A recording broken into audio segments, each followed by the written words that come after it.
We're back. I think we're good to go, so we're going to get started here with session 2. Once again, my name is Andy Steiger, and this is Wesley Huff. And first session, we talked about the right books. In this session, we talked about the right text. Before we get into things, I do just want to note that it was interesting traveling in Egypt. And one of the spots there, you saw that we had to have a police escort for most of our time there. And in fact, the police would even come with us and stay in the hotel as well. And in one instance as well, we even had lunch with them because they traveled really far with us. And that was mostly for our safety. They just wanted to make sure that the tourists were not getting lost in the desert. Because we weren't going to like normal touristy spots. No, they're like, we don't want these guys to die out here. Yeah. when we say that it was a 45, 50 degrees, it felt like that. Like it felt like an oven, and they wanted to make sure that we weren't just roasting out somewhere random. But the police almost died. So we didn't, but they almost did. You know what's funny about the sandstorm that we featured in the first video is that, so the sandstorm's happening, the power's gone out, we have no AC or fans, that's not working, so we're roasting. And then our guide comes in, knocks on our door, and he says, hey guys, this is a totally safe place, don't worry about anything, but sometimes the sandstorms blow scorpions in. So, make sure before you get in your bed, shake out your sheets and look in your shoes. And the police officer was with us. He's like, he had to flick a scorpion off his arm. He's totally fine, everything's fine, but just make sure. He was not happy with where we had brought him and that he had scorpions flying on him. It was pretty amusing. But it was interesting as well that there was a heavy police presence because, as we said, there are so much archaeological discoveries that have yet to be made. They have to do quite a bit of policing to actually make sure that people aren't going in there and taking stuff as well. Well, as we were looking at the text of the Bible, one of the things that is really important to appreciate about the Christian Bible is that we do not believe that the Bible is a magic book. And I hope that that's not, a surprise to you. But it is interesting how some people will approach the Bible as a magic book. And in fact, you'll often see this even with movies. You'll have this idea, particularly horror movies or something, where they've got to, say this Latin incantation. And if they say it just right, they'll, have this curse or whatever that will happen. And I think a lot of people kind of have a similar view, Wes, of the Bible. They'll think, or they could, that there's, power in the words. But from the Christian tradition, we don't think that there's power in the words of the Bible. We think there's power in the meaning of the Bible. And that's a significant idea. And it's one of the reasons why the early Christians and as well with the Jews in the Old Testament, that the Bible has not stopped being translated and copied into other languages. And I think in regards to the Old Testament, there are some interesting portions of the Old Testament. I mentioned at the beginning of the video there that there are 3 languages that we find the Bible in its original text. 2 major languages, Greek and Hebrew, and 1 minor language, Aramaic. And the Aramaic portions are Old Testament, and they're primarily in places like Daniel and in some of the prophets in Ezekiel and Isaiah. And part of the reason for that is that Aramaic was the language of the ancient Near East. When the Israelites were in exile in Babylon, they were speaking Aramaic. That's what the lingua franca was at that time. And so they go back to Jerusalem speaking Aramaic. But the Aramaic portions of the Old Testament are actually addresses to the people of the surrounding nations in their own language.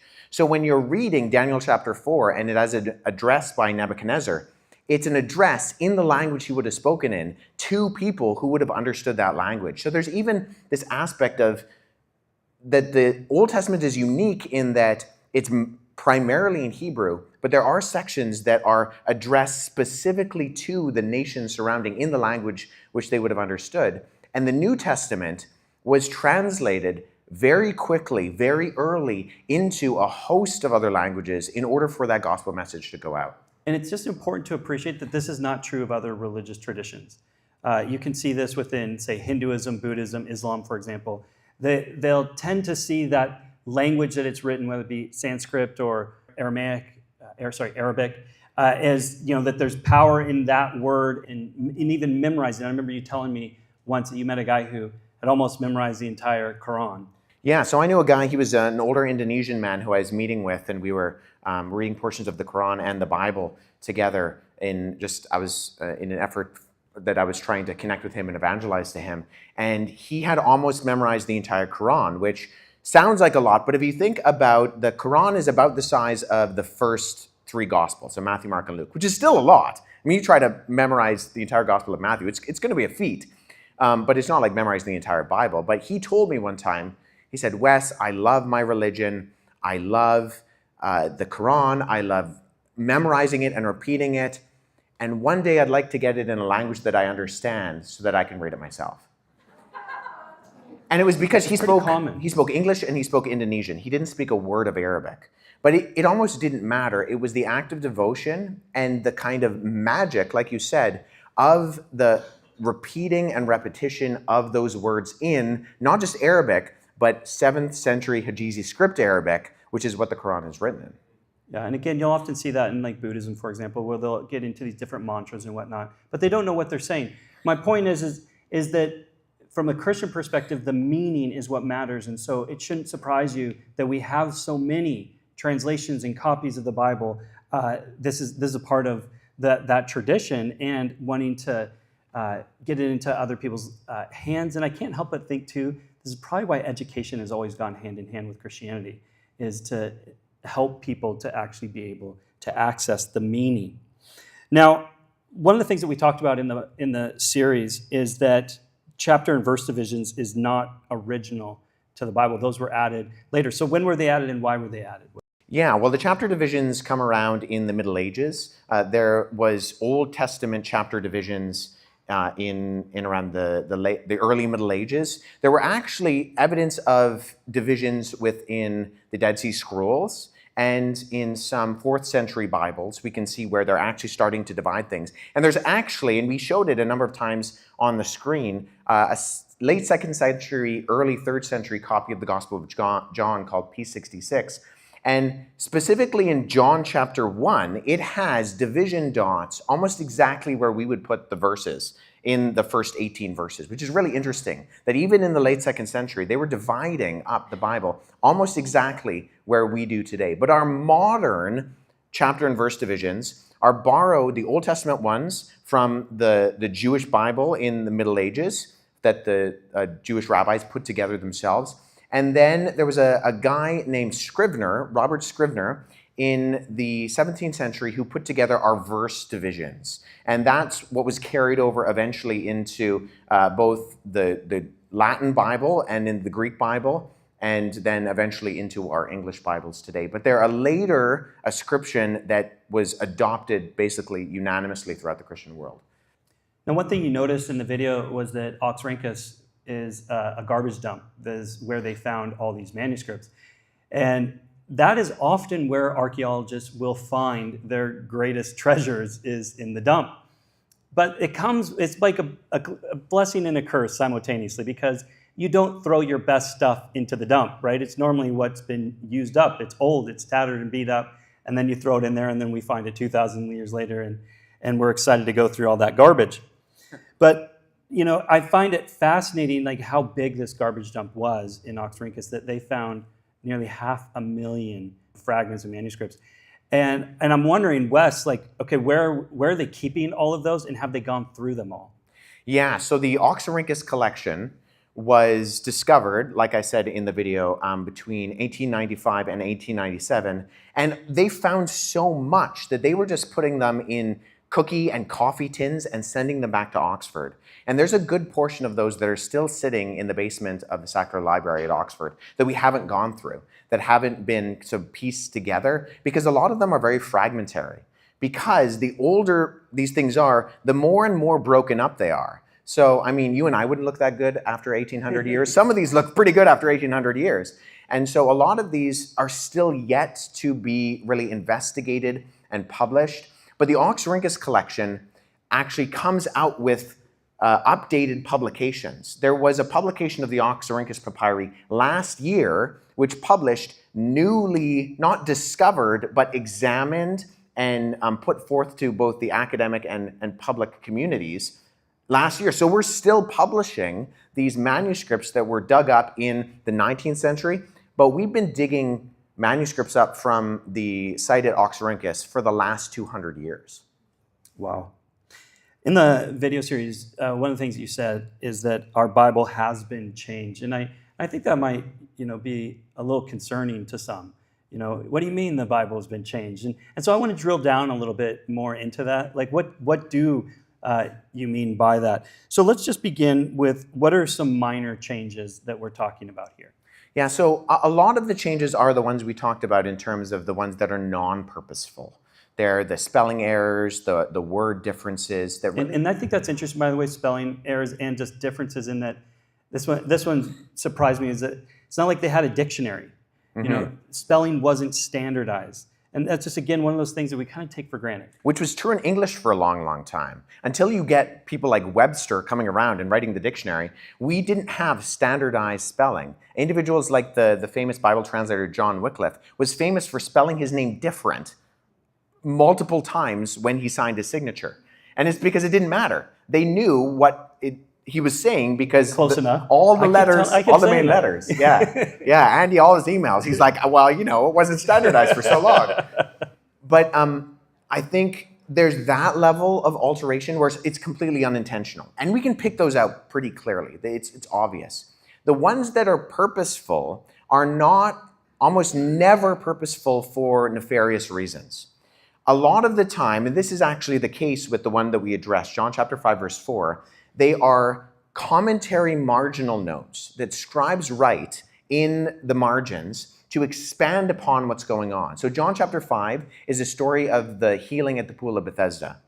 And a scribe, probably somewhere in the 4th century, writes what that pool is, where there was this story that an angel would come down, who would stir the waters, and then the lame and crippled people would try to get into the water to be the first one to touch the bubbling water, and this, they thought, would heal them.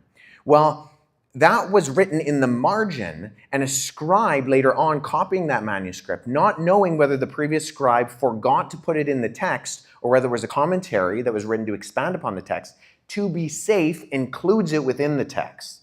And this is what I mean when in the series I say we don't have 100% of the text, we have 110% of the text.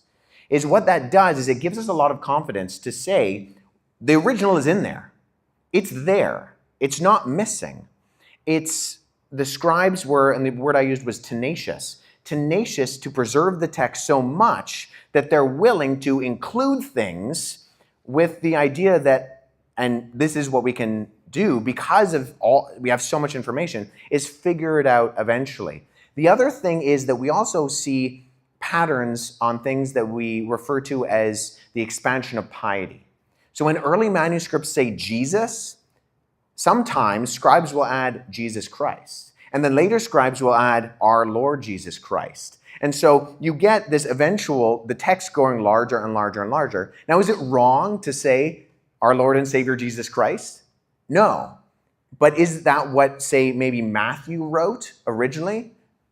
Maybe he just wrote Jesus. But once again, we have so much evidence that we're able to see these developments over time and literally watch the text expand and then look back and say, okay, we can trace this back and we can actually figure out with a really strong degree of confidence what the original authors actually wrote. Now, some of these, though, those are minor ones. Some of them are much larger. For example, one of the ones that was mentioned in the session was the woman caught in adultery. And another one would be the alternate ending of Mark. Now, if you're unfamiliar with if you look in your Bible, by the way, the Bible is not trying to hide these. If you go look in your modern Bible, you'll see if there's ever a question about a text, it's footnoted. And then sometimes it'll actually be like the alternate ending to Mark is actually included in the text and it's italicized. And I encourage you to take a look at it. But where did that come from? When do we start seeing this alternate ending of Mark, and what do we do with something like that? Yeah, so the only textual differences within the manuscript tradition of the New Testament that are more than 12 words long are the longer ending of Mark and the story of the woman caught in adultery. Those are the only examples that we have of if someone wants to point to like a big addition. And these traditions develop very early on. I think we can say two things. I think we can say that there are stories that are floating around about Jesus within the early Jesus community because Which shouldn't surprise us. No, it shouldn't surprise us. John says that even if we tried to write everything down that Jesus did, we wouldn't be able to, even if the whole sky was a scroll, we wouldn't be able to write it down. So there are obviously things that Jesus did that are not included in our Gospels. Now that was part of the oral tradition. Right. And I think this is what we can say with something like the story of the woman caught in adultery, which we know because of the manuscript evidence was not written by John, but it has this flavor of being an authentic Jesus story. So some New Testament scholars have referred to it as their favorite verse of the Bible that's not in the Bible, because it has this air of authenticity of a Jesus story. It matches with what we understand of who Jesus is. This longer ending of Mark is a little bit different because when you look at the full text of after when it says that the women were afraid and they did not tell anyone, you'll see it's either, like you mentioned, it's either italicized or sometimes it's in square brackets. That, what's included in your modern Bible, is actually an amalgamation of three different endings that we find in the manuscript tradition. Because there's a development of scribes either being uncomfortable with it ending so abruptly, or they're trying to synthesize what you find in the other Gospels with it. I don't think this is done for, once again, nefarious purposes. I think their intention is well-intentioned. They want to try to finish the story. But I think we can definitively say it's most likely not original, and that early scribes were uncomfortable with it ending so abruptly. Some scholars think that actually we're missing the ending. I don't necessarily think that's true, but there is this development over time. Well, and this is, I think, an interesting point. Was this a surprise, or have we known this for a long time? We have known this for 1,800 years because the scribes have noted this all the way along. In fact, Andy and I were talking about this the other day, and I have a facsimile, a photocopy of a 4th century codex in my office that I use for my academic work. And I pulled it up and I showed him, when you have these books, they usually, when one gospel ends, the next gospel starts right away. But for Mark, there's 2 whole sections that are blank. And the reason they did that was because they knew that some copies included this, but a lot of them didn't.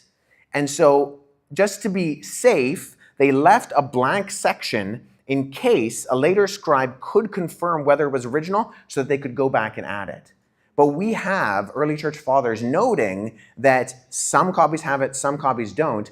And actually, I think it's Origen and Tatian both say our earliest copies don't have it. So we have these discussions going right back to the early church. It's not a surprise. In a similar way, when we find the Gnostic Gospels, it's not shocking us. We have the church talking about this all the way along. When we find out that certain verses are, quote unquote, missing or are being added, we have scribes talking about this all the way along, adding notations in the margins and doing things like leaving room for the actual passage. Tell them about the notation that actually is in the film, where the scribe has written in the margins. What does it say? Yeah, so there's a manuscript called Codex Vaticanus, which is a 4th century codex of what we would consider a Bible, Genesis to Revelation copy of the Bible. It's one of our earliest. And in the book of Hebrews, there is a section where a scribe has written the text, a later scribe has come and corrected the text in a certain place, and then another scribe has come and they've erased the correction, and in the margin they've written, "Fool and idiot, leave the original reading and do not change it." Like we said, they were tenacious.